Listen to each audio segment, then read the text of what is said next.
telling me one man did this. Somebody detain this guy. The only thing you know is he's a beekeeper. Honey? So what makes a good action movie? Here are some films that will inspire you out of hibernation. So take a seat, grab the popcorn, and get stuck into our list of the best action 2024 movies on Sci-Fi Incorporated. Hey, fellas!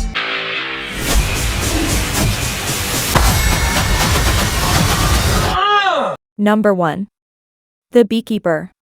Jason Statham has been starring in action movies for over 2 decades, and he's not slowing down anytime soon. Statham's most prominent flick this year, The Beekeeper, is actually just around the corner. But in the context of this film, Beekeepers is the name of a secretive spy organization. Mr. Clay, Statham, is an ex-beekeeper who has retired from the game in the hope of having a more peaceful life. That lasts only until Mr. Clay discovers that his friend and neighbor was driven to commit suicide by some nefarious characters. And Mr. Clay can't abide that, which is why he's going to do what most of Statham's characters have done before, keep kicking butt until all of the bad guys are dead. Got them right on the problem. Or he kills his way to the top. Oh no.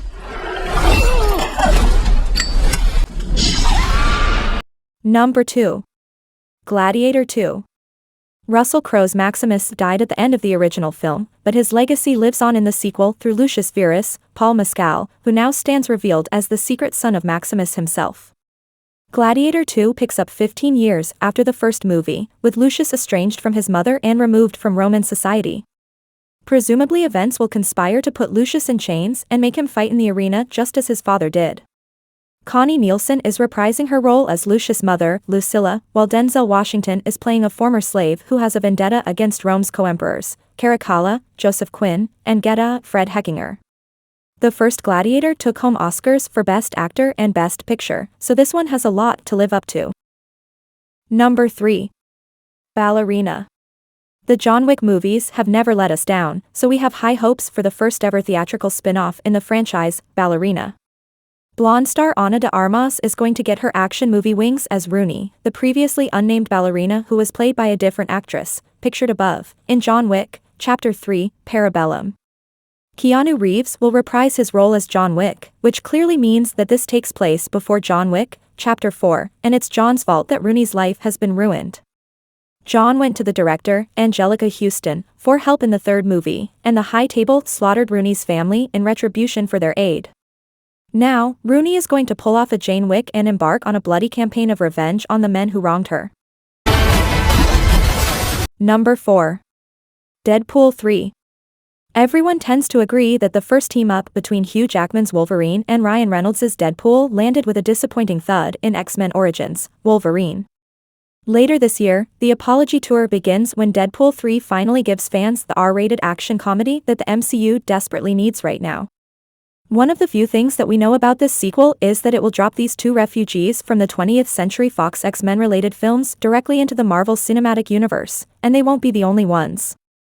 Jennifer Garner is reportedly back as Elektra, and there will be some other surprise returns as well. I smell where you're stepping. The cinematic universe is about to change forever. Number 5. Argyile is a 2024 spy action comedy film. Besides, Cavill's agent Argyile isn't even real, he's just the fictional spy created by best-selling writer Ellie Conway, Bryce Dallas Howard. While on her latest book tour, Ellie is approached by an actual spy, Aidan Wilde, Sam Rockwell. Aidan warns Ellie that her novels are a little too close to reality. Now that multiple espionage organizations want to know how Ellie is getting her intel, it's Aidan's job to get her, and her cat, to safety. Director Matthew Vaughn has assembled a pretty great cast for this action comedy, including Bryan Cranston, Catherine O'Hara, Samuel L. Jackson, John Cena, Rob Delaney, and Rebel Moon's Sofia Boutella. It's Argyile. God. Oh my God. Oh my. Number 6. The Fall Guy.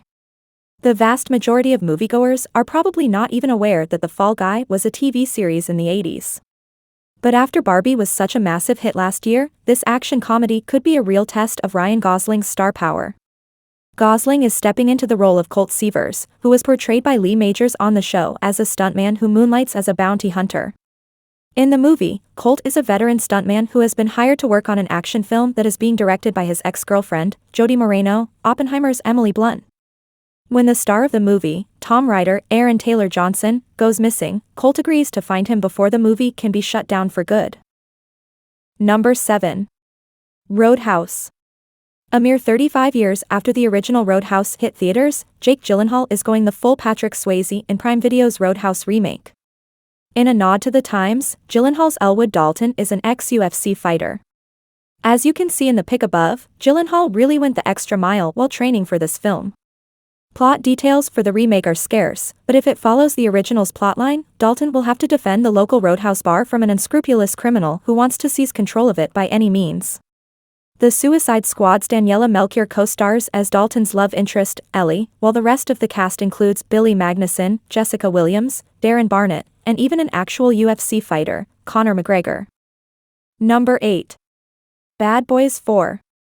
Considering that the post-credits scene of Bad Boys for Life hinted that Jacob Scipio's Armando Aretas would get a chance to redeem himself in the sequel, it's shocking that Scipio is not among the announced cast members for Bad Boys 4. Naturally, Will Smith and Martin Lawrence are back for the fourth time as Detective Lieutenants Michael Eugene Lowry and Marcus Miles Burnett, respectively. Also returning are Vanessa Hudgens as Kelly, Alexander Ludwig as Dorn, and Paula Nunez as Lieutenant Rita Sakata. At the moment, no plot details have been revealed, but Better Call Saul standout Rhea Seehorn has a supporting role in the sequel, and the villain will be played by Eric Dane. Number 9. Alien, Romulus. The Alien franchise could use fresh blood after the last two lackluster sequels. That's why it's encouraging that Evil Dead and Don't Breathe director Pete Alvarez is bringing the chills to Alien, Romulus. The original Alien was essentially a horror movie in space, and Alvarez excels at horror. That said, James Cameron's Aliens is one of the all-time great action movies, so there will hopefully be something comparable in this movie as well. It's hard to judge a film when there hasn't yet been a trailer. But if anyone can bring back the action and horror to this franchise, it's Alvarez. Number 10. Furiosa, a Mad Max saga. Mad Max, Fury Road had just about everything you could ask for from an action movie, and it blew away Miller's contemporaries and the modern crop of directors.